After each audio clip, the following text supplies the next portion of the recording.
Et Jean-Baptiste Rudel, je me souviens quand on avait lancé le Galion, il avait vu un start-upper qui était à San Francisco avec des cernes comme ça, tout blanc, qui lui disait j'ai pas pris de vacances depuis 2 ans. Il lui a dit mais attends, mais une boîte, c'est pas un sprint quoi, c'est un marathon, c'est peut-être la boîte de ta vie. T'y arriveras pas, t'as pas les esprits clairs, les meilleures idées, tu les as quand t'es en dehors de ta boîte. C'est pas possible d'avoir des gens aussi intelligents, avec autant d'expertise et d'expérience, et de le garder pour nous. Ça, c'était vraiment... on a fait un ou deux premiers événements et on s'est dit, waouh, il y a trop de connaissances, il y a trop de richesses, il faut qu'on en retire quelque chose et qu'on le partage au plus grand nombre. Sachant qu'au sein du Galion, on s'était dit, nous, on veut qu'il y ait de plus en plus d'entreprises leaders dans la tech, de fameuses licornes qui viennent de la French Tech. Donc voilà, il fallait qu'on puisse partager davantage.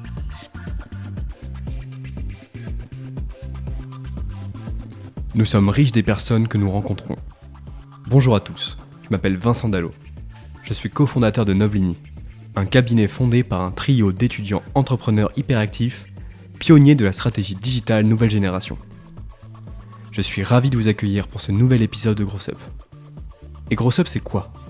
C'est pour tous ceux qui sont jeunes, comme nous, ou pour tous ceux qui n'ont pas encore eu le temps de faire la rencontre qui va changer leur vie. C'est une occasion de grandir avec nous via l'échange avec des personnalités atypiques, entrepreneurs, sportifs ou même artistes. Bref, des humains formidables. Grandir, ça prend du temps, et il est temps de s'y mettre.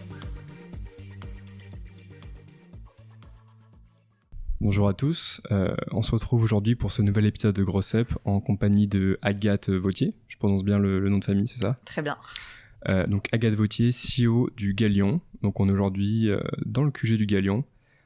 Agathe et Giacomo aussi qui est avec nous aujourd'hui. Salut. Donc Agathe, est-ce que tu peux te présenter qui tu es, d'où tu viens et qu'est-ce que c'est le Galion ? Avec plaisir. Bonjour Gross Up. Donc du coup, moi je suis Agathe et je dirige le Galion depuis maintenant 5 ans. Et le Galion, on se décrit comme le think tank des entrepreneurs de la tech en hypercroissance. Qu'est-ce que c'est un think tank pour ceux qui ne sont pas communs avec les anglicismes ? Alors un think tank, la traduction c'est un laboratoire d'idées. Le but c'est de rassembler un certain nombre de personnes pour pouvoir échanger et écrire sur plein de sujets différents. Ça a une connotation très lobbying en fait, même si celui du Galion n'est pas là pour aller faire de la politique ou du lobbying dans les grandes instances. Mais on a utilisé ce mot-là parce qu'on aimait bien, ça évoquait bien l'intelligence collective qu'est le Galion. Et le partage que peuvent avoir les membres pour échanger des idées et arriver avec des propositions concrètes pour tout l'écosystème. Donc voilà, donc ça c'est une grosse partie du Galion, mais le Galion est né avant tout sur son premier pilier qui est le réseau de partage entre pairs. En réalité, le Galion aujourd'hui représente 300 entrepreneurs qui sont là pour échanger les uns les autres, partager et se stimuler. Et donc le podcast, quand vous m'avez contacté, ça m'a beaucoup parlé parce que la raison d'être du Galion, c'est stimuler l'ambition, grandir ensemble, aller plus loin, briser les plafonds de verre. Donc on est vraiment dans le sujet. Donc pour résumer, on a vraiment au Galion 2 gros piliers, le réseau de partage entre pairs et le fameux think tank où voilà, quand on échange tous ensemble, on crée, on co-construit des outils pour aider tout l'écosystème. Et pour tous les entrepreneurs ou les futurs entrepreneurs qui nous écoutent, c'est quoi les critères pour faire partie de l'équipe du Galion ? Alors c'est très très sélectif. Enfin ça c'est toujours une question de point de vue. Pour faire partie du Galion, il faut, c'est un groupe qui est très homogène, donc il faut avoir levé des fonds. Il faut avoir levé 3 millions d'euros avec un fonds d'investissement. Pourquoi on a fait ça ? Parce qu'en fait, il y a énormément déjà de réseaux et autres think tanks d'entrepreneurs, et il n'y en avait pas spécifiquement dans la tech, ou en tout cas avec des hommes et des femmes qui ont levé des fonds auprès de fonds d'investissement. Et en fait, c'est assez particulier. C'est des métiers qui sont assez nouveaux, puisque tous ces entrepreneurs ont ce qu'on appelle une term sheet. Donc c'est un document qu'on signe avec son VC, avec des objectifs de croissance très fortes, un board. Et donc du coup, c'est une manière de gérer son entreprise qui est très différente d'une TPE, d'une SS2I. Voilà, c'est un fonctionnement différent et on a voulu créer un groupe homogène pour que les entrepreneurs puissent se retrouver et que ça aille très vite dans les échanges. Donc du coup, t'as un profil très orienté tech à la base ou comment ça t'est venu? Parce que c'est quand même un secteur qui est assez spécifique. Moi, pas du tout, mais j'ai cofondé donc, le think tank avec des entrepreneurs très tech. Donc Jean-Baptiste Rudel, qui est mon président et qui est vraiment celui qui a, je dirais, mis l'impulsion, l'argent pour qu'on puisse démarrer le Galion. Frédéric Mazella, qu'on connaît bien, le fondateur de Blablacar. Pierre Kosciusko-Morizet, pour citer vraiment ceux du début. Donc eux, ils sont très très tech. Et moi, on va dire que j'ai plutôt une sensibilité de communicante. Je suis celle qui va créer le lien et fédérer tous ces entrepreneurs. Mais il faut pas trop me parler de technologie. J'ai découvert tout ça avec beaucoup de curiosité et d'enthousiasme. Mais moi, j'ai vraiment pas un profil tech. Je suis très très éloignée voilà, des mathématiques, des algorithmes. Moi, je suis plutôt une communicante, une marketeuse. Et surtout, ce que je sais faire, c'est voilà, mettre les gens ensemble et faire en sorte que ça se passe bien, quoi. Ok, et du coup, vu que c'est toi qui es derrière l'image du Galion, pourquoi le Galion? C'était quoi quelle était l'idée que tu voulais renvoyer derrière ça?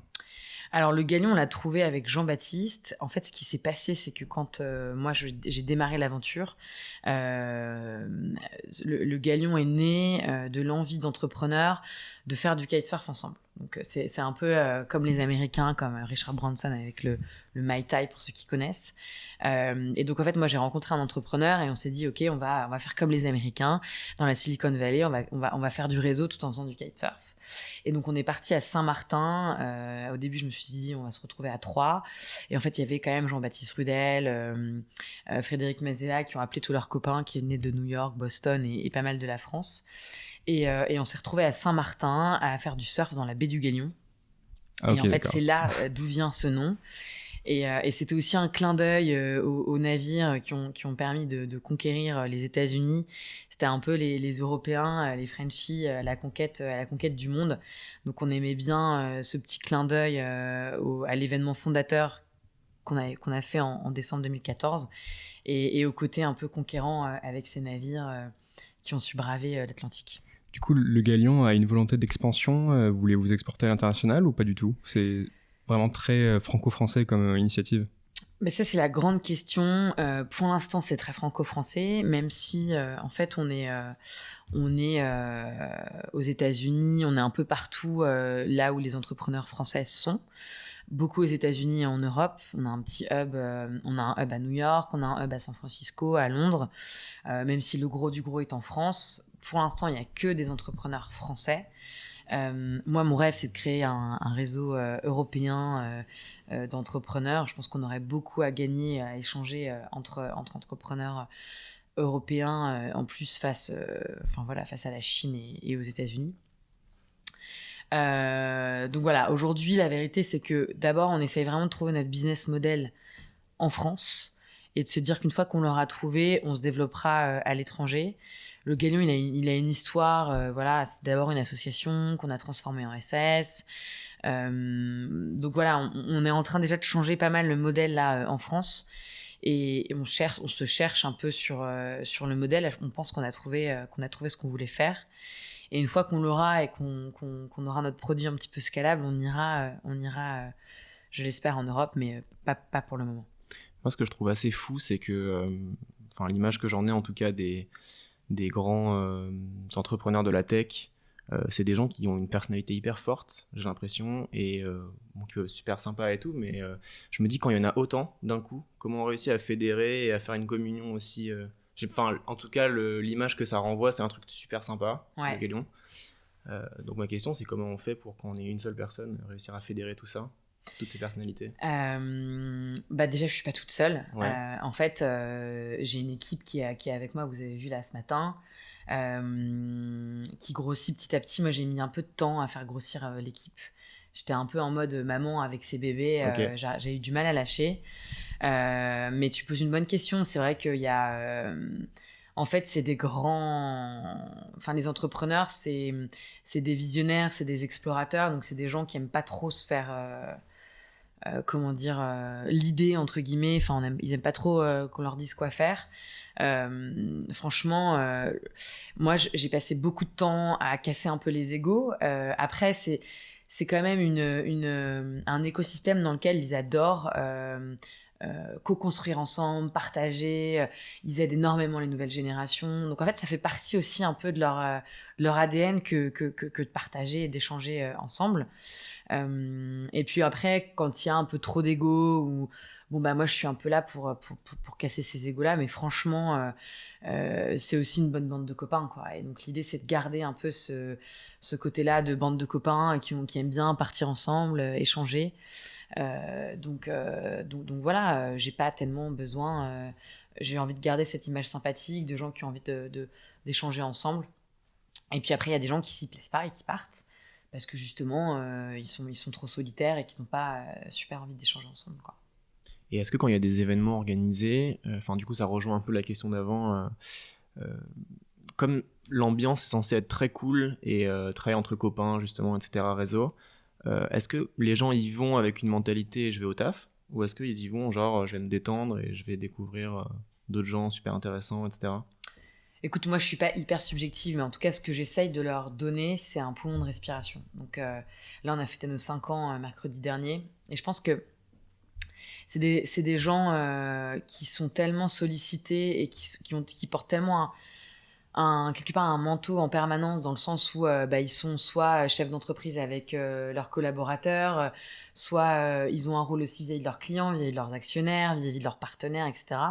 Donc j'essaye de leur apporter aux gagnants un poumon de respiration. Et alors, est-ce qu'ils vont au taf, ou je pense pas qu'ils viennent ici dans une optique de travailler. Je pense qu'ils viennent retrouver plutôt leur père, où justement là ils vont pouvoir parler un peu de leurs galères et exprimer voilà leurs problèmes, partager, se donner des solutions entre eux. Donc franchement je pense pas qu'ils viennent au taf. Après comme ça grossit, t'as cet effet aussi un petit peu réseau qui doit jouer. Au moins quand tu viens au début tu te dis bon bah à quelle sauce je vais être mangé. Et ce que j'espère c'est que petit à petit les gens se détendent. Et encore une fois, nous, ce qu'on veut, c'est qu'ils puissent voilà, trouver un endroit et un écrin où se relâcher, quoi. Du coup, pour revenir un peu sur les objectifs du Galion, donc il y a déjà cette partie-là de créer une communauté, d'entraide, Mhm.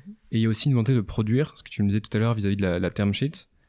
C'est lié à quoi? Tu penses que le milieu de l'entrepreneuriat français, notamment de la tech, est pas assez trop individualiste, il y a peu d'entraide, ou d'où est venue l'idée en fait? Il y avait un besoin présent, ou c'est juste quelque chose qui est venu comme ça? Bah, en fait, très vite, on s'est dit... En fait, comment c'est venu? Il y a deux choses. Comment c'est venu, c'est qu'on s'est dit... c'est pas possible d'avoir des gens aussi intelligents, avec autant d'expertise et d'expérience, et de le garder pour nous. Ça, c'était vraiment... on a fait un ou deux premiers événements et on s'est dit, waouh, il y a trop de connaissances, il y a trop de richesses, il faut qu'on en retire quelque chose et qu'on le partage au plus grand nombre. Sachant qu'au sein du Galion, on s'était dit, mais nous, on veut qu'il y ait de plus en plus d'entreprises leaders dans la tech, de fameuses licornes qui viennent de la French Tech. Donc voilà, il fallait qu'on puisse partager davantage. Ça c'est le premier point. Donc voilà, on s'est dit on peut pas le garder pour nous, on va diffuser. Et le deuxième point, c'est que il y avait peu finalement d'outils et de guides de référence dans l'écosystème.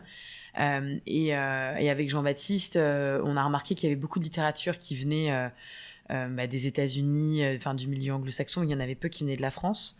Il y avait quand même The Family qui faisait beaucoup de contenu, mais beaucoup en vidéo. Et donc on s'est dit bah voilà, il faut qu'on écrive. Au moins c'est des choses qui vont rester, et on va pouvoir avec la petite soixantaine d'entrepreneurs qu'on était à l'époque, donner vraiment des guides de référence sur le marché, sur lesquels les entrepreneurs vont pouvoir se benchmarker et arriver avec plus de connaissances qui viennent vraiment de la France. Puisque nous, ce qui fait vraiment notre singularité, c'est que c'est vraiment des entrepreneurs qui écrivent pour les entrepreneurs, quoi. Il n'y a pas de VC, on se fait aider de cabinets d'avocats, etc. pour toute la partie, je dirais, pour être sûr sur la partie juridique et l'expertise. Mais voilà, c'est vraiment derrière la term sheet, c'est Jean-Baptiste Rudel qui l'a écrit à Noël, avec suite à 3 dîners, un à New York, un à San Francisco, un à Paris, et puis un Galen Break à Méribel où il y avait Pierre Kosciusko-Morizet, Frédéric Potter, Fanny Pesciuda, et on était en train d'échanger sur chaque des term sheets, et on a fini à 2h du matin, quoi. Donc c'est vraiment hyper précieux, hyper unique, et c'est ce qu'on fait depuis 5 ans sur un certain nombre d'outils. La version illustrée, c'est Frédéric Mazella qui a demandé à un de ses amis dessinateurs de faire des croquis, parce qu'on s'était dit en fait c'est super compliqué, ce qui a un ratchet, les good liver, les bad liver, et de l'expliquer en images, ça va être encore plus fort. Parce que quand on a vécu une term sheet, c'est facile. Mais finalement, la première, quand on est jeune entrepreneur, en fait, c'est un peu compliqué. On n'arrive pas vraiment à comprendre ce que c'est, quoi. Surtout si on est mal accompagné, j'imagine. Exactement. Et du coup, tout ce contenu, il est disponible gratuitement, c'est ça ? Oui, ce contenu, il est disponible gratuitement. Il y a un contenu qui est dédié aux membres, aux 300 membres, mais tout le contenu, on met un petit peu de temps à rédiger. Il est disponible en ligne sur thegalienproject.com. Et donc ça fait totalement partie de la philosophie du Galion, pardon. Oui. De pouvoir aider tout le monde, aider tous ceux qui ont envie d'être aidés, en fait. Exactement. C'est vraiment, on donne, on reçoit, on est complètement dans le give back. Mais ce qui fait un peu cet écosystème de la tech, et qui est une mimique un peu de ce que font tous les codeurs, avec leur open source. Les codeurs, ils gardent jamais leur code pour eux, ils le partagent. Tous les forums où ils échangent des morceaux de code. Exactement. Ça, on vient vraiment de cet écosystème, enfin cette culture. Ouais. Et du coup, vous n'allez pas vous faire des ennemis pour ceux dont le fonds de commerce est justement d'accompagner les entreprises dans la création de term sheets, ce genre de choses ? Écoute, non, parce que finalement, tu vois, sur Jones Day, Gide et Bold, qui sont des cabinets d'avocats avec qui on travaille, en fait, eux, ce qu'ils nous disent, c'est qu'ils ont peu de valeur ajoutée à faire payer très très cher des term sheets. Ce qu'ils veulent, c'est ajuster, et en fait, dans les entreprises, il y a plein de moyens de les accompagner, et ils préfèrent les accompagner sur de la pédagogie ou faire sur des points de détail. Finalement, eux, dans la rédaction de term sheets, ils sont contents qu'ils arrivent avec un squelette et vraiment négocier sur la singularité d'une entreprise. Ils n'ont pas vocation à faire payer des heures et des heures. Sincèrement, à part quelques cabinets véreux qui vont profiter des jeunes entrepreneurs, ils sont plutôt contents que tout le monde ait une meilleure connaissance des outils juridiques et des kits de BSPCE. Après, les entrepreneurs ou les juristes qui sont à l'intérieur des startups ou des entreprises, ils vont toujours faire appel à des avocats parce qu'ils ont des litiges, ils ont des questions. Mais je crois que, plus on connaîtra tous mieux les documents juridiques, plus on va grandir facilement et faire mûrir tout l'écosystème qui va avec. Je dis beaucoup écosystème. Un peu trop, mais bon, voilà, vous comprenez ce que je veux dire. Ouais. Et du coup, le prochain objectif du Galion, c'est quoi ? C'est de continuer à produire des documents qui vont aider les jeunes entrepreneurs ? Qu'est-ce que ça pourrait être, par exemple Alors, sur votre feuille de route, qu'est-ce qu'il y a en fait ? Notre feuille de route, on y a pas mal réfléchi là, parce qu'on a fêté nos 5 ans, donc la question c'était qu'est-ce qu'on fait les 5 prochaines années ? Ce qui est quand même un super bel achievement. Comment on dit en français ? Achievement. Problème de start-upper. Je sais plus. Non, mais j'aime pas trop faire d'anglicisme, mais bon, j'assume, c'est pas grave. C'est qu'un bel achievement. Une belle réussite ? Et ouais, un bon milestone, non, une étape, une belle étape. Une belle étape, ouais. Parce qu'on se dit toujours, est-ce qu'on va exister dans 5 ans ? Alors, ta question, c'était quels sont les objectifs avec le Galion ? Déjà, de continuer à grandir et de faire en sorte d'avoir de plus en plus d'entrepreneurs. On en a 300 et on a envie de continuer à faire grandir le... Je me demande, il n'y a pas quand même un côté select que vous avez envie de garder et donc qui serait contraire à l'idée de faire grossir en termes de membres le Galion ? Alors oui, ça c'est des questions qu'on nous pose beaucoup. Après, l'idée c'est comment grandir tout en gardant cette culture. Après, c'est select, oui et non. C'est-à-dire que, quand tu as levé 3 millions, je sais que ça paraît énorme quand on lance sa boîte, Mais en fait, il y a de plus en plus d'entrepreneurs qui arrivent à ce stade-là. Là, avec le coronavirus, en plus, on se dit que quand on a levé 1 million, on accepte les entrepreneurs. Donc, franchement, voilà, c'est select, mais en même temps, ça donne un bel objectif d'y arriver. Et moi, donc voilà, c'est-à-dire que dans le sens où on n'aura pas 10 000 entrepreneurs au sein du Galion, mais le marché adressable, il est de 3 000. Aujourd'hui, on a à peu près 300 entrepreneurs, donc on a encore de la marge, en tout cas en France. Et puis après, c'est de le faire grandir en faisant de la verticalité. Dans le sens où on veut faire grandir le Galion avec des entrepreneurs fondateurs, mais aussi en proposant un réseau de partage entre pairs avec des CFO, des CTO, des CMO. Okay. Et c'est là où vraiment on va pouvoir passer à l'échelle, quoi. Donc c'est un peu sur notre feuille de route. On l'a pas encore craqué. Moi, je l'ai mis en 2021. Il faut qu'on commence à interviewer un certain nombre d'entrepreneurs. C'est les entrepreneurs du Galion qui nous disent nous, on adorerait que notre CMO, que notre CTO. Alors pour ceux qui savent pas, CTO c'est Chief Technical Officer, donc c'est plutôt pour les techs. Et en fait, l'idée c'est que dans le comité de direction, le financier, le marketing, je reformule parce que je fais beaucoup très bien. Ils aient aussi leur réseau de partage entre pairs et qu'ils aient aussi leur écrin pour pouvoir partager, quoi. Je sais pas si je suis très claire, mais voilà. Si, c'est clair. Du coup, c'est vraiment élargir à tout l'exécutif de l'entreprise. Ouais, voilà, parce qu'en fait, on se dit que la French Tech et l'univers des startups et des scale-up a quand même bien grandi. Nous, il y a 5 ans, il y avait 3 licornes. Aujourd'hui, il y en a, en fonction des manières dont on compte les choses, il y en a 12 à 14. Et qu'en fait, si on a envie de faire encore plus grandir la French Tech, il faut aussi que tous les comités de direction voient grand, pensent grand. Et donc, il faut qu'on aide les entrepreneurs aussi à bien équiper et outiller tout le comité de direction. Du coup, pour revenir un peu sur la question de Giacomo sur la sélectivité, est-ce que tu ne trouves pas justement que c'est les plus petites entreprises, donc celles qui n'ont pas encore levé des millions, qui ont le plus besoin d'accompagnement en comparaison avec les grands groupes qui ont déjà, j'imagine, des avocats, toute une équipe technique pour les accompagner en fait? Oui, en fait, moi ce que je pense, c'est que les toutes petites structures qui démarrent, il y a quand même beaucoup de choses qui existent pour elles, beaucoup d'incubateurs. Je connais mal en région, mais en tout cas à Paris, il y a Station F qui accueille voilà, tous les entrepreneurs qui n'ont pas forcément encore levé des fonds.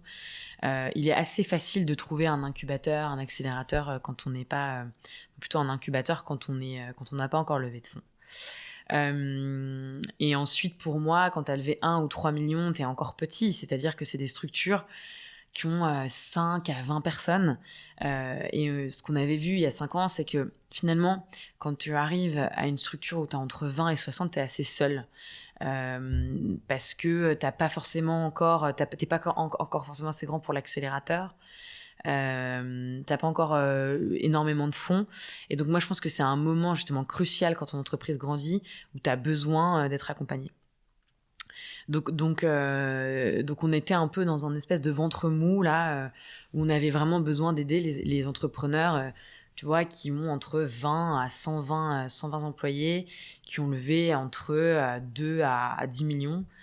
Ceux-là, ils ont vraiment besoin d'aide parce qu'ils sont dans cette espèce de ventre mou, quoi. Finalement, quand t'es tout petit, t'as pas mal d'incubateurs et d'endroits où on peut t'aider. Quand t'es très grand, là, t'as levé des fonds, t'as en général des mentors, des coachs et les moyens aussi de te faire aider. Et donc non, moi je pense que justement on est bien positionné à aider les entrepreneurs à ce stade-là.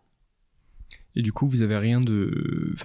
Typiquement, une entreprise qui a un business model qui ne repose pas sur une levée de fonds, mais qui va quand même être dans le milieu de la tech. Du coup, comment il fait pour se sentir intégré dans ce tissu économique? Parce qu'on entend souvent la levée à tout bout de champ, mais c'est pas le seul modèle de croissance et de développement en fait. Non, mais c'est quand même rare. Enfin, c'est rare de réussir à être en hyper croissance et à innover. En fait, les startups, c'est quand même des entreprises qui croient, qui ont une croissance à 3 chiffres, qui ont besoin de fonds pour justement innover. Donc voilà, c'est quand même assez rare d'être bootstrappé, comme on dit, et d'être une start-up. Et je pense qu'il y a aujourd'hui plein d'endroits où où elles trouvent leur place. Alors, ce ne sera pas au Galion, parce qu'au Galion, on a fait le choix d'avoir des critères de levée de fonds et finalement de s'en remettre à nos VC pour faire notre due deal. Et puis parce que je pense que la manière de gouverner une boîte est très très différente quand on a des fonds à son capital. Et c'est pour ça qu'on a pris cette décision-là. Et je pense... C'est différent, hein, dans quelle manière? En termes de contraintes? Ou en termes de en termes de contraintes, c'est-à-dire qu'on n'a pas de board, on n'a pas de, comme je le disais, on n'a pas de term sheet, on n'a pas de, quand on a une levée, quand on a des fonds au capital, on a quand même une sortie qui doit être prévue, on a une certaine forme de pression sur la croissance qu'on n'est pas obligé de se mettre quand on lève pas de fonds, quoi. Donc c'est un mindset qui est aussi un état d'esprit qui est très différent dans le sens où en général, quand on lève des fonds, on est prêt aussi à donner du capital, à ouvrir son capital à des actionnaires. On l'a fait pour des business angels, on va le faire pour ses salariés. Donc l'état d'esprit est assez différent, quoi. Et donc voilà, je sais qu'il y a des entrepreneurs qui ne lèvent pas de fonds et qui sont de cet même état d'esprit, mais encore une fois, c'est assez rare. Est-ce que dans le projet, je ne sais pas si tu as le droit d'en parler ou pas, mais est-ce qu'il y a des gens, des entrepreneurs qui ont déjà pas mal réussi, qui rencontrent d'autres qui viennent d'arriver dans leur première levée de fonds assez importante et qui décident d'investir en fait dans des entreprises du coup qui sont plus petites et qui rentrent dans le Galion? Au sein du Galion, tu veux dire? Oui. Oui, il y en a plein. Ouais. Alors, tu viens pas au Galion pour lever des fonds. Mais il y a beaucoup d'histoires où il y a des entrepreneurs qui investissent dans les entreprises les unes des autres. Là, on vient de clôturer le Galion Booster. Je ne sais pas si vous avez vu, on a choisi Wiser qui va rejoindre là le Galion. Et justement, au sein du Galion Booster, on a créé pour la première fois un club deal. Et c'est un projet qu'on a dans les cartons depuis longtemps, de faire un club deal au sein du Galion. Parce que dans le Galion, il y a des entrepreneurs, je dirais que 80% des entrepreneurs sont aux manettes de leur boîte. Et il y a 20% d'entrepreneurs qui sont des business angels Ok. et voilà, qui ont la capacité d'investir, ou certains entrepreneurs qui ont cash out, c'est-à-dire qui ont pris un petit peu d'argent au fur et à mesure des levées de fonds et qui sont capables d'investir dans la boîte des uns des autres. Mais vous invitez pas explicitement des VC ou des business angels au sein du Galion? Non. En fait, pour être dans le Galion, il faut être ou avoir été entrepreneur. Il y a 0 VC au sein du Galion aujourd'hui. Ok. Donc le bon plan, si jamais on est entrepreneur, c'est de sortir, de prendre la tête d'un VC, après de revenir chez vous pour trouver les pépites, c'est ça? Exactement. On en a quelques-uns, ceci étant, je dis ça, mais on en a quelques-uns qui sont devenus VC. Et ça pose la question de est-ce qu'ils peuvent rester ou pas dans le groupe, quoi. Ça doit être quand même une sacrée opportunité en tant que VC d'avoir accès à ce vivier un peu entre guillemets en chasse gardée pour pouvoir discuter avec tous ces gens intéressants. Et du coup, ça pose pas le problème de savoir c'est où se place la limite du coup. Est-ce que vous avez déjà viré des membres en fait? C'est une bonne question. On n'a jamais viré vraiment de membres. Après, je pense qu'il y a des membres qui partent d'eux-mêmes du Galion pour certains parce qu'ils sont pas vraiment dans l'ADN. Mais on n'a jamais aujourd'hui viré de membres pour leur activité. Ça n'est jamais arrivé. Parce qu'ils sont devenus ici, parce qu'ils sont plus entrepreneurs, c'était pas okay. Pas une des raisons. Ok, et du coup j'ai une autre question qui est un petit peu différente, mais quelle est l'ambiance quand j'imagine vous devez avoir des entreprises qui sont sur le même créneau, vous devez avoir des concurrents qui rentrent, qui se retrouvent au Galion, on fait ah mais toi je te connais, tu fais la même chose que moi, mais enfin voilà. Comment ça se passe un peu l'ambiance dans les dîners? Ils dînent pas ensemble en général. D'accord. Ouais. Les entrepreneurs, c'est comme je sais pas. C'est comme Federer et Nadal, quoi. C'est-à-dire qu'ils se serrent la main, mais ça s'arrête là. Ils se serrent la main, mais ils sont quand même dans le game de qui va gagner. Donc ça arrive, et il y a des concurrents au Galion. Moi, j'ai un état d'esprit qui est un peu. Il vaut mieux qu'ils se parlent. Il vaut mieux parler à ton concurrent parce que tu auras sûrement une opportunité de faire un build-up avec lui. Le marché français, européen est petit, donc à un moment donné, il faudra peut-être faire une construction.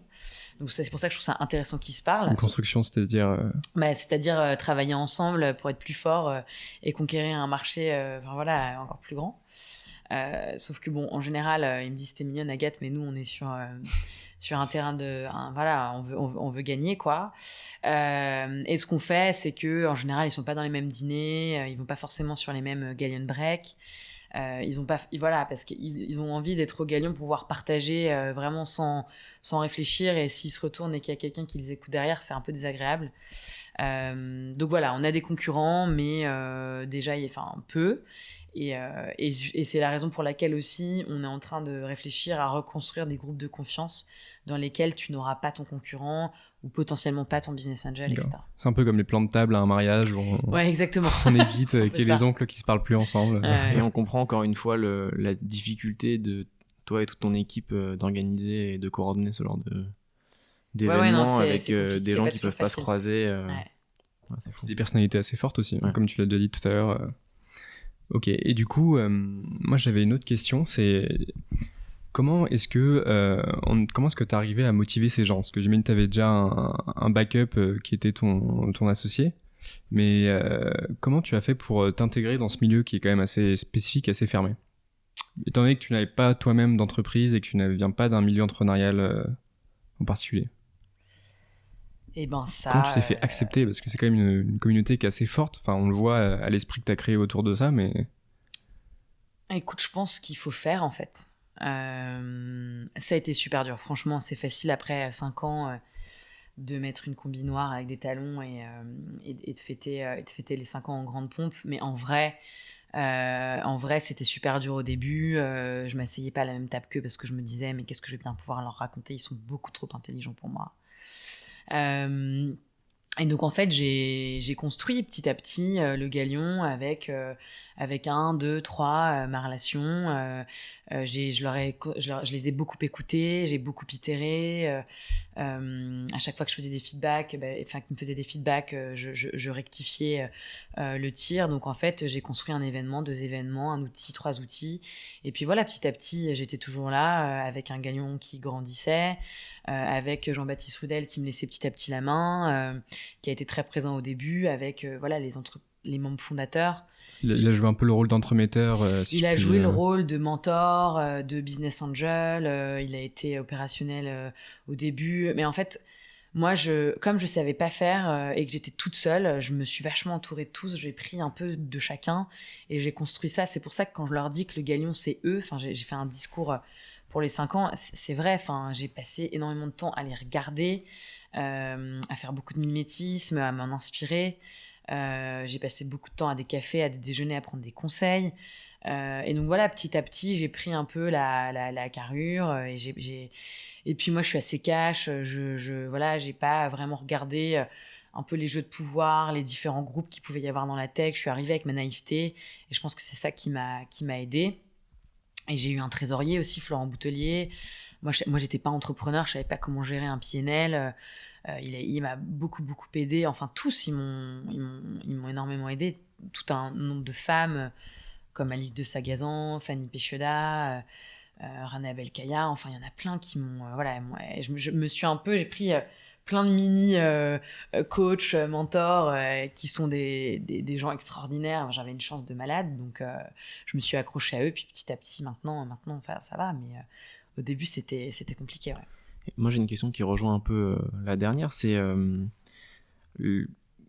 combien, je sais pas, mais il y a de femmes. Et est-ce qu'au début, ça n'a pas été un peu compliqué dans cet univers-là de la tech où on a un peu l'idée qu'il y a plus de mecs que de filles, de trouver, et est-ce qu'il y a une espèce de politique pour justement essayer d'avoir autant de femmes que d'hommes dans le... Ouais, c'est une bonne question. Ça, c'est un combat permanent. Ouais.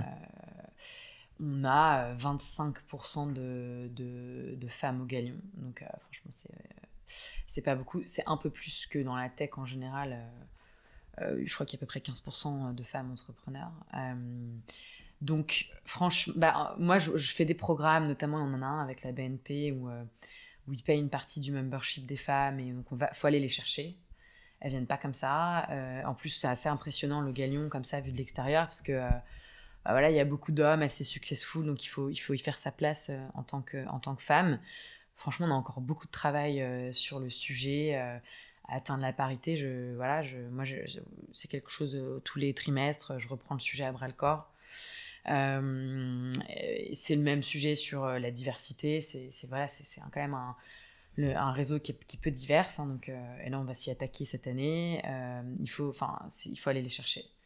Mais en fait, c'est comme quand un entrepreneur a sa boîte, notamment sur les collaborateurs. Hein, on est dans un moment d'hyper-croissance et il y en a beaucoup qui se réveillent et au bout de 2-3 ans, ils regardent et leur équipe de tech, c'est que des mecs. Parce qu'en fait, ils étaient focus sur la croissance et ils se disent « Waouh, qu'est-ce que j'ai créé ?» Donc, il faut toujours, tous ces sujets-là, que ce soit la diversité de genre, d'inclusion aussi, c'est des sujets sur lesquels, tous les 3 mois, il faut se pencher et se dire « Ok, comment je fais pour m'améliorer ?» C'est atteignable, les 50%, tu penses? Aujourd'hui, non.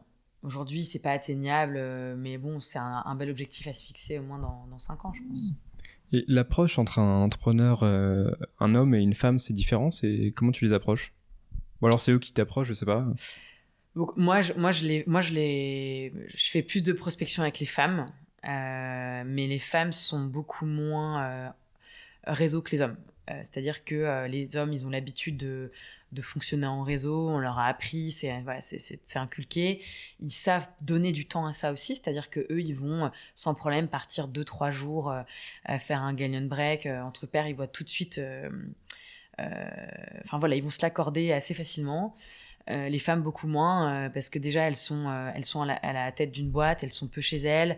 Pour peu qu'elles aient des enfants, elles s'accordent moins de se donner 2-3 jours pour partir et pour leur entreprise en plus. Donc je les approche assez différemment dans la manière peut-être de les convaincre.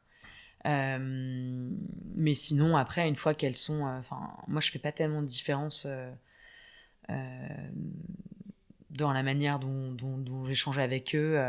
C'est juste essayer de leur faire comprendre que c'est bon pour leur business de se donner du temps et qu'elles vont briser des plafonds de verre.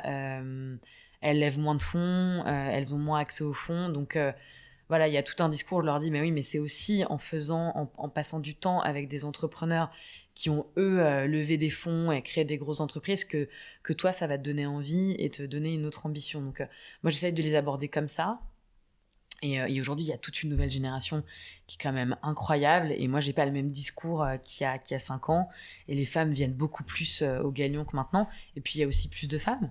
Donc du coup, elles viennent, elles se font leur place. Et c'est assez génial. Là, pendant les 5 ans, il y avait plein de femmes qui étaient là. Et elles se font leur place. Et elles ont aussi leur sujet. Et c'est génial.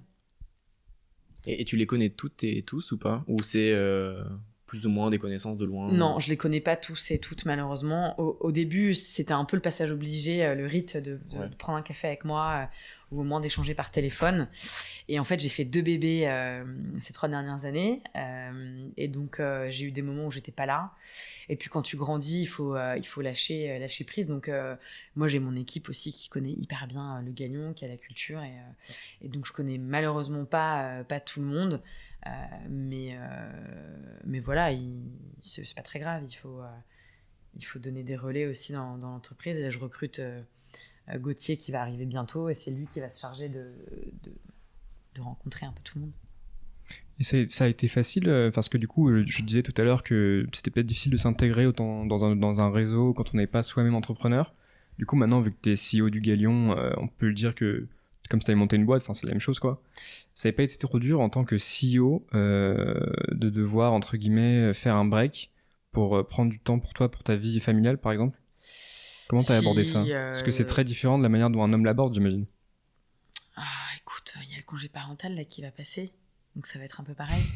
Non, non, c'est différent de quand t'es salarié, en fait. Je pense pas que ça soit genré. C'est pas homme-femme, c'est comment tu gères ta boîte alors que t'es pas là, que tu donnes la vie et qu'il va falloir que tu lâches ton bébé professionnel pour t'occuper de ton vrai bébé. Mais ça, je pense que c'est les hommes et les femmes, on est un peu pareil. Donc ouais, ça a été super dur et en même temps extraordinaire parce que je pense que si j'avais pas eu la maternité, je me serais pas rendu compte à quel point j'ai une équipe de folie. Et en fait, j'étais vraiment pas là pendant pendant quelques semaines et je les ai vus grandir fois 3 pendant que j'étais pas là. Et moi, je dis à tous les hommes, je leur dis, mais en fait, il faut vraiment partir pour que tes collaborateurs et tes collaboratrices grandissent. Parce qu'en fait, quand t'es là, quelque part, ils se reposent un peu toujours. Et puis toi, t'es toujours un peu un œil. Tu veux toujours inspecter, un peu, voir un peu ce qui se passe. Et moi, mes 2 grossesses, à chaque fois, j'ai vu mon équipe vachement grandir et je me suis dit, bon, bah, en fait, ça, vraiment, j'ai plus besoin de le faire. Elles ont même plus besoin que je valide. Donc, ouais, ça a été dur, mais en même temps, c'est un passage obligé. Et c'est pour ça qu'il faut prendre des vacances, qu'il faut les partir un peu, qu'il faut lâcher du lest à différents stades. Nous, on l'a fait aussi, le Galion pour ça. C'est que les entrepreneurs, en fait, ils sont CEO de leur boîte. Ce qui est important, c'est leur capital d'énergie. Et que s'ils sont tout le temps comme des machines à bosser en permanence et à être tout le temps dans leur boîte, bah, ils la voient pas grandir et ils y arriveront pas. Donc, il faut qu'ils s'extirpent pour se rendre compte de ce qu'ils ont fait, sur qui ils peuvent avoir confiance, de qui ils vont faire monter, de qui ils vont se séparer, reprendre du jus pour avoir de la vision. Parce qu'en fait, tes collaborateurs, ils ont besoin de ça. Un bon leader, c'est quelqu'un qui va te donner de la vision, qui va te donner du jus pour les prochaines années. C'est pas tout le temps quelqu'un qui est là derrière toi, dans ta boîte. Et Jean-Baptiste Rudel, je me souviens quand on avait lancé le Galion, il avait vu un start-upper qui était à San Francisco avec des cernes comme ça, tout blanc, qui lui disait « j'ai pas pris de vacances depuis 2 ans ». Il lui a dit « mais attends, mais une boîte, c'est pas un sprint, quoi. C'est un marathon, c'est peut-être la boîte de ta vie. Enfin, t'y arriveras pas, t'as pas les esprits clairs. Les meilleures idées, tu les as quand t'es en dehors de ta boîte. » Et Jean-Baptiste, il prend 12 semaines de vacances par an. Alors, il est toujours un peu connecté, mais il dit tout le temps, moi, voilà, j'ai besoin de prendre de l'air. Et en fait, Criteo, il l'a monté quand il habitait à Méribel. Donc, enfin, voilà, c'est quelqu'un... ce que je veux dire, c'est que c'est pas le fait d'être dans ta boîte tout le temps qui va faire que t'as un bon CEO et un bon dirigeant. Au contraire, c'est d'avoir la bonne énergie au bon moment. Et c'est ce qu'on essaye aussi de montrer avec le Galion, quoi. D'où les Galion Break, ça vient de là, Ouais, en fait. ça vient de là, ça vient du besoin de souffler, de s'extirper et de reprendre un peu de jus parce que pour passer les prochaines étapes. Et vous avez eu des retours de CEO qui vous remerciaient justement de leur avoir fait prendre conscience de ça, en fait? Bah, tout le temps, je pense qu'on serait pas encore là. On serait pas encore là si c'était pas le cas. Je pense que, en fait, chacun a son sujet. Moi, j'en ai vu aussi beaucoup qui se posaient des questions, qui avaient genre entre 30 et 35, 40, et qui avaient une passion pour leur boîte. Enfin, c'est addictif, ils adorent ça, et qui ont aussi envie de construire une famille. Et qui, grâce au Galion, ont rencontré des entrepreneurs qui avaient une vie pro, une vie perso assez équilibrée. Et ils se sont dit, ouais, mais en fait, je peux être père, avoir une vie de famille, et en même temps avoir une boîte extraordinaire, avec beaucoup d'ambition. Et voilà, et aussi des entrepreneurs qui se sont reposés, restimulés. Oui, on en a enfin pas 1000 mais on en a plein des exemples comme ça. Du coup, j'aurais une autre question. Selon toi, c'est quoi ton plus gros échec au sein du Galion? Alors, les échecs, il y en a eu beaucoup. Et moi, j'ai un peu du mal avec ce mot d'échec, parce que tout de suite, je me dis qu'il faut que je trouve un truc où je me suis effondrée à jamais. Ah, bah forcément, ça peut être juste l'occasion de rebondir, justement, un échec. Alors, du coup, il y en a eu pas mal, mais il y en a un qui était un Galion Break dans les Caraïbes, qui était un échec total en termes de destination, en termes de météo, en termes de sujets choisis. Mais bon, avec le recul, on s'est quand même pas mal marré, donc voilà. Mais t'as un peu tes membres qui te disent bon bah c'était sympa, mais pour que je dédie 4 jours de mon temps. Est-ce que vous êtes pris un ouragan On n'avait pas de vagues, il y avait pas de vent. Il y a 2 participants qui ont dû partir en plein milieu. Enfin bon, je vous passe les détails. Il y a ça, et il y a aussi le Club Deal qui a été un sacré échec, et j'ai eu du mal à rebondir. Je sais pas si finalement on arrivera à faire ce Club Deal, parce que là on est encore en train d'essayer sur le booster. Moi je suis assez, on va pas dire obstinée, mais pugnace sur un certain nombre de sujets. Et en fait j'ai souvent essayé de sortir ce Club Deal avec un certain nombre d'entrepreneurs qui, s'ils écoutent le podcast, se reconnaîtront, et qui m'ont fait passer un certain nombre de messages que, à mon avis, j'ai pas vraiment écouté. Voilà, donc on l'a présenté à mon conseil d'administration, ça n'a pas fait. Je l'ai pris sur plusieurs angles et j'ai jamais vraiment réussi à le sortir. Donc là, je le teste sur le Galleon Booster. J'ai cette semaine là pour voir si ça va marcher. Et voilà, donc je me suis un peu pas mal plantée sur ce sujet-là et j'essaye de faire preuve de résilience, et parce que je crois que ça peut être super pour le Galion et une offre assez incroyable, et pour les business angels du Galion et pour un certain nombre d'entrepreneurs, d'avoir de l'argent qui vient du Galion et toute la smart money qui vient avec. Parce que là, on a fait le Galion Booster il y a 3 jours et ils se sont tous fait coacher par les entrepreneurs, et ils me disent que c'est incroyable d'avoir des entrepreneurs de cette qualité qui les accompagnent dans leur boîte. Donc on va y arriver, mais ça prend un peu de temps. Et c'est quoi ta recette justement quand tu fais face à un échec comme ça, donc un conseil d'administration qui refuse un projet, une météo qui est défavorable, c'est quoi ta recette pour rebondir? Qu'est-ce qui te fait te dire que ça en vaut la peine et qu'il faut que tu continues? Je crois que c'est un déjeuner ou un café avec un entrepreneur qui va me rebooster en fait, et qui va me montrer en quoi c'est génial le Galion et que ça l'a vachement aidé pour telle et telle raison, quoi. Je vais aller me nourrir voilà, de positif avec d'autres entrepreneurs. Voilà, parce qu'il y a, en fait, dans chaque situation, il y a toujours un côté positif. Donc voilà, je vais me raccrocher à ça. Et puis après, sur les gros downs, je vais aller faire du sport, je vais aller passer du temps avec ma famille. Je vais prendre un bon apéro, et puis voilà. C'est ça que je fais. Ok. Est-ce que tu as une question, Jaco? Ouais, moi je me demandais un truc. Quand on est en contact de gens aussi coachés et de gens aussi entourés, j'imagine qu'on arrive à les voir se lâcher un peu plus que d'habitude. Et est-ce que, je sais pas, t'as des anecdotes ou une anecdote un peu rigolote de trucs qui sont arrivés au Galion en fait, Si lors t'as le de droit de nous le voyages? dire. Si t'as le droit de nous dire, mais ça peut être un truc un peu banal ou des trucs un peu rigolos qu'on n'a pas forcément l'habitude d'entendre à ce propos-là. Des histoires avec tous ces voyages et tous ces dîners, on en a plein. Il y a beaucoup d'histoires d'entraide dans des galères de kite, de ski, des chevilles cassées, coucou Simon Davla, Carole Walter aussi qui s'est fait les ligaments. Moi, je me suis pris une planche de kite comme ça devant tout le monde, là, d'où c'est point de suture.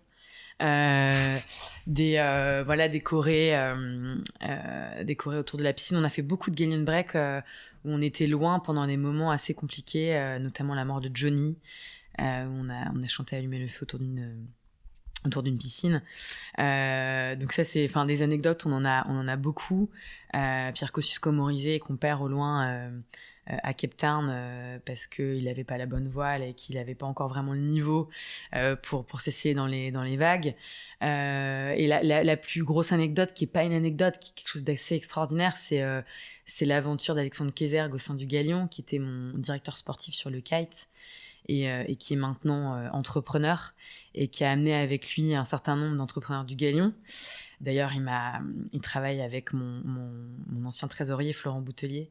Ils se sont associés et voilà, ils font un duo de malades. Génial. Et donc lui, il était kitesurfer, champion du monde, et il est devenu entrepreneur. C'est incroyable. Ouais, c'est incroyable. Et donc voilà, c'est pas une anecdote, c'est une histoire de vie géniale. Et il a dans son capital énormément d'entrepreneurs du Galion.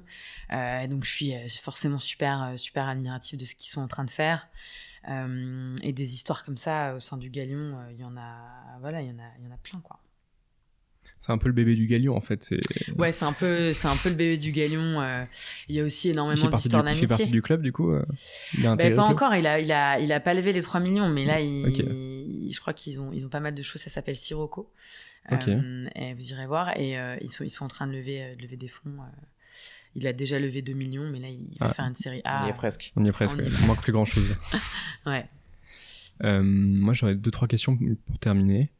Euh, quelle est du coup la chose qui te passionne le plus au sein du Galion? Donc on a compris que c'était vachement l'échange avec les humains, plus que la tech au final.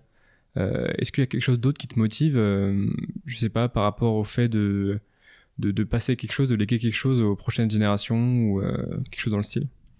Bah, moi, ce que je disais, c'est que forcément, je me suis beaucoup éclatée dans tous ces voyages, dans tous ces dîners. Mais ce dont je suis le plus fière, c'est ce qu'on a ramené dans nos valises. C'est-à-dire que c'est tous les outils. La term sheet, elle a été téléchargée plus de 20 000 fois. C'est un document juridique où, franchement, on comprend rien la première fois où on lit. C'est toute cette intelligence collective, ce qu'on a fait aussi avec le Gender Agreement, pour pousser Le Gender Agreement le Gender Agreement, pardon, c'est 50 solutions pour plus de parité dans la tech. Ok. Où moi, voilà, j'ai beaucoup pris la parole. En fait, mon pouvoir magique, c'est que j'ai accès à 300 CEO et que je peux leur passer des messages. Donc au-delà de tous ces moments extraordinaires que je passe avec eux, c'est voilà, pouvoir leur faire émerger les bons sujets qui, je crois, sont bons pour la performance de leur entreprise et la société dans laquelle on vit. Donc c'est ça qui me fait vibrer, qui me raccroche. Et puis j'ai une chance extraordinaire. Ça fait 5 ans que je rencontre voilà, les hommes et les femmes qui changent le monde à leur manière. Alors, on change pas le monde avec Criteo, mais en tout cas, ils créent des entreprises qui sont voilà, qui ont les pieds dans la société aujourd'hui et qui sont en train de redéfinir le monde de demain. C'est ça qui m'excite, quoi. Et vis-à-vis des objectifs assez nobles qui sont du coup la parité, engager plus les femmes vers la voie de l'entrepreneuriat, ou même le fait de l'éco-responsabilité, ce genre de choses, est-ce que vous avez une aide du gouvernement? Est-ce que vous êtes soutenu par l'État dans votre initiative? Non, on n'est pas soutenu par l'État. On a fait des publications pour la French Tech pendant le Covid. Parce qu'en fait, on avait tous les entrepreneurs qui ont vécu des crises, qui ont donné un certain nombre de conseils. D'ailleurs, ils se sont un peu plantés sur certains d'entre eux, mais de toute façon, tu vois, ils disaient qu'il n'y avait plus avoir de cash, etc. On se rend compte qu'il y a quand même encore pas mal de cash sur le marché. Mais en tout cas, ils ont donné plein de conseils pendant la crise qui étaient hyper précieux. Et donc, du coup, on a aidé la French Tech à faire un certain nombre de publications pour le French Tech 120 et le Next 40 notamment. Mais voilà, on n'est pas. Sinon, on est une entreprise, on est une SaaS, on est indépendant. Moi, j'ai 220 actionnaires, parce que tous les membres du Galion sont actionnaires. Donc voilà, on est indépendant. On se gère comme ça, quoi. Ok, une dernière question, Giacomo, ou pas? Non, c'est bon. Du coup, moi, je vais te poser ma dernière question. J'espère que tu as eu le temps d'y réfléchir. Là, j'ai la pression. Pour toi, Agathe, grandir, c'est quoi? Pour moi, grandir, c'est briser les plafonds de verre. C'est se dépasser sa peur à chaque fois pour aller à l'étape suivante. Et c'est marrant parce que quand vous m'avez posé la question, moi j'ai 2 enfants qui ont en gros 1 an et 3 ans. Et en fait, quand tu m'as posé la question, Giacomo, je me suis dit grandir. Donc je pensais au Galion et je pensais aussi à mon fils que j'amène à l'école et que je le vois, en fait, il surpasse ses peurs à chaque fois. Il va à l'école maternelle, il a pas envie, voilà, il est dans l'inconnu et en fait c'est en surpassant un peu ses peurs qui finalement il grandit, quoi, parce qu'il découvre à chaque fois c'est nouveau et il y va quand même. Et en fait, pour moi, grandir, c'est ça aussi, c'est ça beaucoup au Galion. Voilà, si on m'avait dit à 5 ans, tu vas gérer un des plus grands think tanks de la tech en France, enfin, moi j'aurais été là, mais attends, absolument pas, t'as fumé, qu'est-ce qui se passe? Et en fait, petit à petit, j'ai brisé les plafonds de verre et je suis allée d'étape en étape sans vraiment m'en rendre compte. Et aujourd'hui, voilà, je suis bien dans ce que je fais et j'ai encore envie de grandir. J'ai des objectifs très ambitieux avec le Galion qui me font très peur. Et je me dis, j'y arriverai jamais. Et en fait, c'est une marche après l'autre où on y arrive. Et moi, j'adore... mon père, il m'a toujours appris ça. C'est vraiment de faire les choses les unes après les autres et ça va bien se passer. Et c'est comme ça que je me désangoisse aussi. Quand je promets à des entrepreneurs qu'on va faire 10 millions dans 3 ans et qu'on sera le plus grand think tank européen, je me dis une marche après l'autre. Une chose à la fois. Et un plafond de verre à la fois aussi. Pour moi, c'est ça, grandir. Merci beaucoup Agathe, c'était super intéressant d'avoir un peu cet insight sur toute la French Tech, sur toute la French Tech et le milieu d'entrepreneuriat. Merci à vous d'être venus, c'est chouette. Oui, c'était trop cool. Vous êtes les premiers à venir dans le Gallion Nest. C'est super sympa, vous n'avez pas les images, on essaiera de mettre une petite photo avec le podcast, c'est très très cool. Donc en tout cas, merci de nous avoir invités Agathe, on était ravis de poser toutes ces questions et d'avoir toutes ces réponses très intéressantes. Merci à vous et longue vie à GrowsUp. Merci beaucoup, on se retrouve pour la prochaine fois. Salut. Et voilà, c'est fini pour aujourd'hui. Si vous êtes arrivé jusqu'ici, c'est que normalement vous avez apprécié l'épisode. Je vous invite donc à partager ce podcast à vos amis ou à votre mamie, à nous laisser un commentaire et une note 5 étoiles sur Apple Podcast pour nous faire ressortir dans les classements. N'hésitez pas à me laisser un petit mot à hello@novligny.com et si vous voulez développer votre côté digital et innovant, notre équipe se fera un plaisir de vous aider. C'était Vincent Dallot pour GrowsUp et je vous embrasse.